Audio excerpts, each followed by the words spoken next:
ఉస్మానియా యూనివర్సిటీకి సంబంధించి English exam degree 6th సెమిస్టర్‌కి సంబంధించినటువంటి జనరల్ ఇంగ్లీష్ ఎగ్జామ్ పేపర్ ఈరోజు రాసినటువంటిది.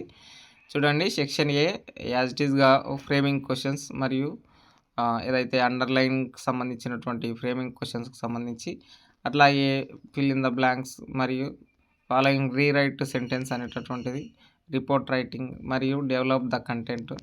యాజ్ ఇట్ ఈస్‌గా మనం బ్లూ ప్రింట్ ఎట్లా ఇచ్చినామో అట్లాగే వచ్చింది.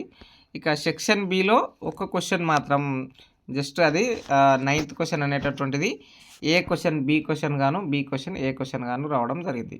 సో ఇక్కడ ద న్యూ కొలాసస్ అనేటటువంటిది ఏ క్వశ్చన్గా రావాల్సి ఉండే, బి క్వశ్చన్గా ద బిషప్స్ క్యాండిల్ స్టిక్స్ అనేటటువంటి క్వశ్చన్ రావాల్సి ఉండే. సో కానీ ఉల్టా పల్టా వచ్చింది. సో మీరు ఎట్లా రాసినాం కాదు.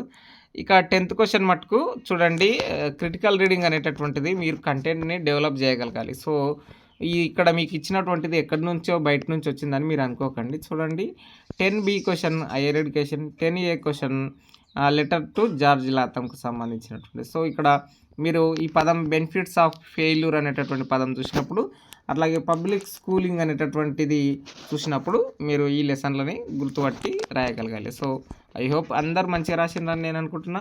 మీరు ఎలా రాసిండ్రో కింద కామెంట్ సెక్షన్లో మీ అనుభవాలు పంచుకోండి.